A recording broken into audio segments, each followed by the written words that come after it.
is Phantom Electric Ghost, and this is our episode 100. And we're talking about two songs that we wrote that were very experimental, kind of rough draft, but they're in the tradition of of a song that we wrote for Dark Ghost. Um, we wrote a song called "If Love Has No Ceiling, Why Is My Heart on the Floor?" And what we did with this is it's a live recording.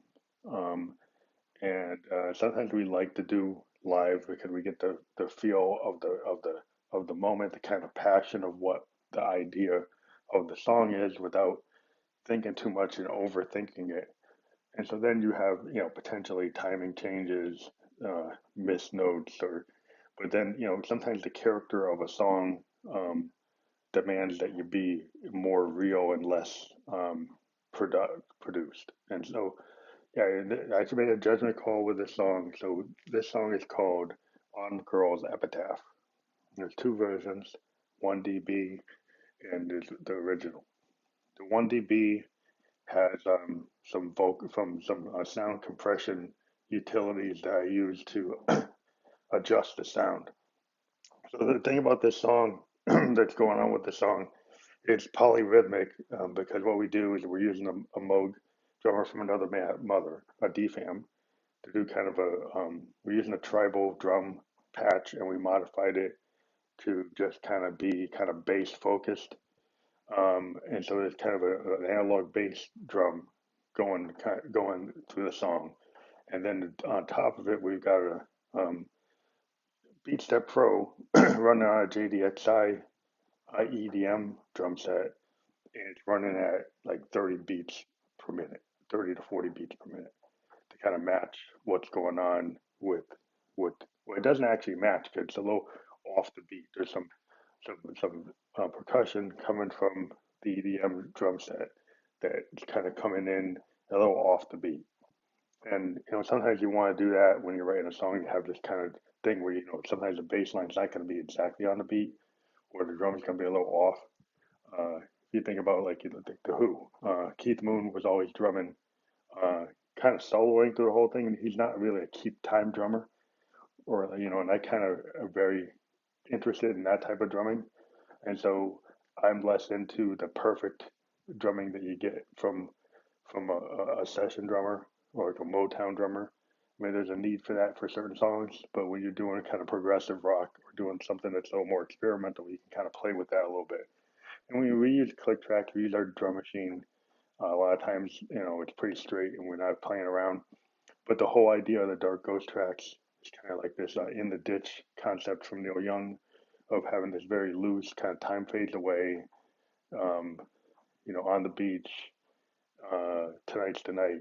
Those are very experimental, kind of loose, in the ditch, kind of falling apart type of song. So this song is inspired by that type of stuff. And so the piano part is initially pretty simple. It's a couple chord changes, but then it kind of it evolves in some places to like a solo that's a little off and goes on to keys that are not the main key of the song, and that is kind of like a jazz kind of influence. I'm very inspired by like Sun Ra and Coltrane and a lot of jazz people. Not saying that I play at that level, but just as influences to like change it up. And that's a lot of what I like to do. I mean, I was recently given some tracks from a EDM artist, and one thing I am very critical of when I listen to a lot of electronic music is the overuse of click tracks, the overuse of this repetitive sequencing and pitch corrections and key corrections within some of the DAWs that to me take the life out of a recording. And what also drives me crazy is when people tag their song with their name. And there's a reason why you can use copyright control, but if you're gonna write a song, you don't want somebody's name popping up 5 times. Say like if I said, "Oh, Gittins Jones, Gittins Jones, Gittins Jones" like 6 times in the song, how are you supposed to actually write a real song? Now, if you're writing a dance song, maybe that doesn't matter. But if you're trying to write a real song, if you're, and what I mean about real song is like, songcraft, going back to like Lennon McCartney or Dylan, they don't put their name in the track. And if anybody sends me a track like that, it's gonna get X'd out because that's not the way you write music. And if you think that is, stay on your DAW and keep on writing that way. But you're never gonna write anything of any significance if it just has your tag on it. Um, you gotta let that go and deal with the copyright when you publish. Um, that's my soapbox there, but if everybody doesn't like that, they fuck off because you're stupid as hell. Yeah, yeah, maybe that offends people, but yeah, good. I hope you're offended, and maybe you ought to think about what you're doing and maybe not do music. Um, we're kind of aggressive today, but this song particularly, getting back to a song, is talking about like a particular um, woman that Josephine knows that has, kind of played out her main line. She's been very excessive in her addiction, and now she's gone. And there's no way to get around it. She's kind of X'd herself out. She's taken herself out of the game, and she's, you overdosed or committed suicide through drugging. And this song is basically talking in those terms. It talks about her epilogue. It's her epitaph. It's she's gone. There's her main line. She overdid it, and yeah, that's what the whole vibe is. And what we did is we played with our BT4 vocal transformer to create this kind of like a kind of distance kind of vocal. It's not as high in the mix. The piano was kind of pushed up. It was a decision from an artistic standpoint. Um, so it makes it harder to kind of maybe decipher what Josephine is actually saying, and it makes you kind of just listen to it as a song. And then it's got the polyrhythmic beats coming from the DFAM and the Beat Step Pro. They're a little bit disconcerting, and then within the background, there's some modulation coming from an Arturia Mini Brute 2S running through a math module along with a Mother 32 running in a sequence, running through a math module that makes a lot of strange analog um, modulations in the background, which is kind of our signature to our expansive sound. We like to use the analog signal paths to create atmospheric sound paintings, and that's what we call ourselves, expansive sound experiments. And these things are very much kind of point in time, what the instrument gives to us through our modulation, kind of like one of the reasons we use a hardware workflow is we like being able to play the knob per functions on these analog synths and use them like an artist painting. And we layer a lot of things with these analog synths, and sometimes they're point in time, they're expressive to where my head's at the time my machine is giving me what it gives me. And in that way, Moog did mention back when he created the Moogs that he felt they were performance instruments and they should be played live. And so, what we do with expansive sounds is we don't do a lot of recording in a DAW and spend our time trying to perfect everything. Because what we're going for is artistic inspiration and exploration, and sometimes that's more in a free jazz kind of jam band format. There are some songs that we compose in a traditional way, putting down a metronome, putting down a beat, trying to stay in the same key, doing things like that. But that becomes, to me, oppressive when the kind of artist I am. I like to experiment. That's the name of my label. I feel better when I actually put a song together and it just kind of comes to me from the ether, and I'm not struggling to on a DAW trying to create a project like a programmer. I think when you're a musician and you're acting like a programmer, I don't know if that's as much being a musician as being a producer. Um, and that can be two different things.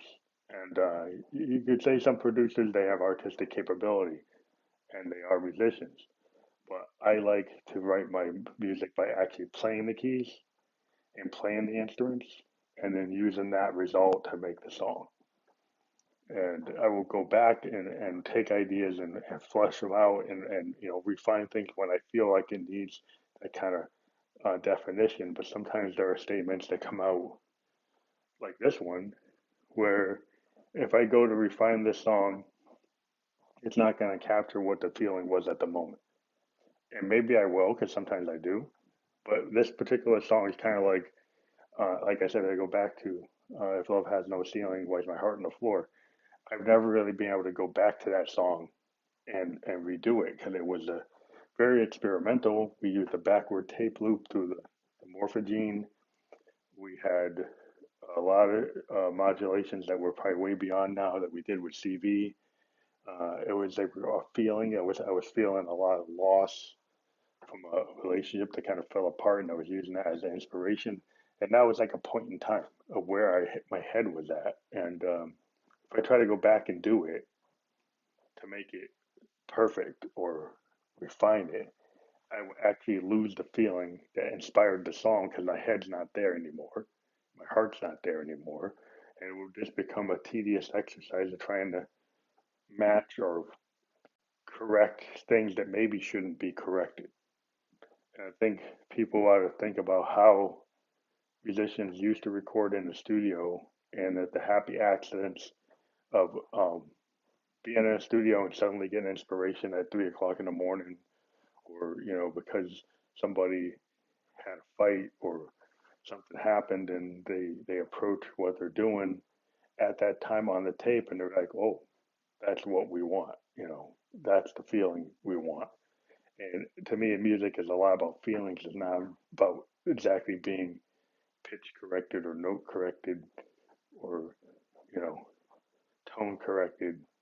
Um, I think people need to get back to the base to make music that's more exciting and inviting. Like if you look at a guy like Earl Sweatshirt, you listen to Solace. I mean, Solace is not something that in a DAW you'd probably be, you would.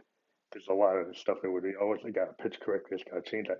It's an expressive, artistic statement. He's feeling a lot of loss, being vulnerable, and it's amazing. It's kind of like what I said with the Ditch in the Ditch trilogy from a hip hop voice perspective, has a lot that's in common with Tonight's Tonight or Time Fades Away.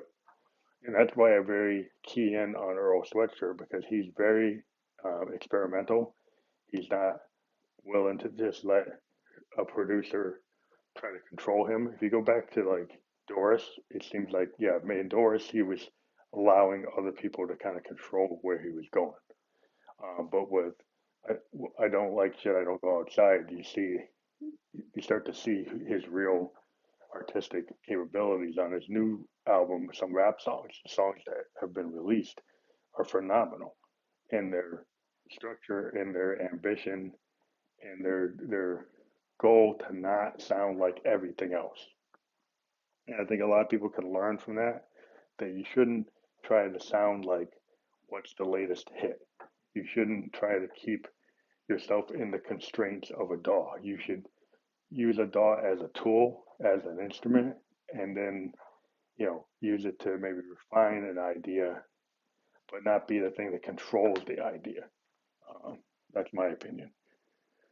So I'm on my soapbox again about that because I'm very critical of DAWs. I think they're taking the life out of the music industry in some ways, um, especially electronic music. I think people are just focused on clear sound and they're losing the kind of indie quality of music. If you go back and you listen to the Velvet Underground, you listen to like REM, you listen to Replacements, listen to Who's Kidoo, even listen to that album like Joy Division. Uh, you know, there's something about recording in the old-fashioned way that allows you to have innovation and new ideas. And if you get stuck in the DAW, I feel sorry for you about that.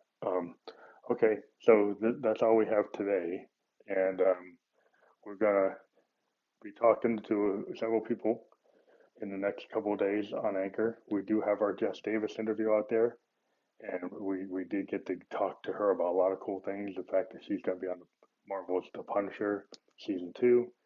She's got a really awesome movie out there called Clay, which I don't know if it's fully distributed, but you look for it when it gets out there. Um, and she has a clothing line in New York. You got to check it out. And we're very excited about CIN Pals. They're going to be coming back on. They're our official sponsor. We're going to talk to them, campaign to help the homeless for the holidays. And we're going to be on their platform. We're a paid sponsor, and we're able to set up something. So we're going to be setting stuff up there and probably talking about our Facebook Live shows there for people who join on that different tier of Family Electric Ghost fans, because they have to pay to be on that platform. Um, but you get verified, and there's some cool opportunities when we start doing shows to really have our fans that are really into trying to meet the ghost actually be able to meet us in a good way, that we've got you verified and we don't feel iffy about it. So that's a cool platform for fans to get to know each other and kind of get together and know that they're checked out, and for artists to know that people are in a good position. Um, so yeah, check out CIN Pals. They're a sponsor of the Ghost, and we're gonna be talking to them again shortly. Talk to you all later. Thanks.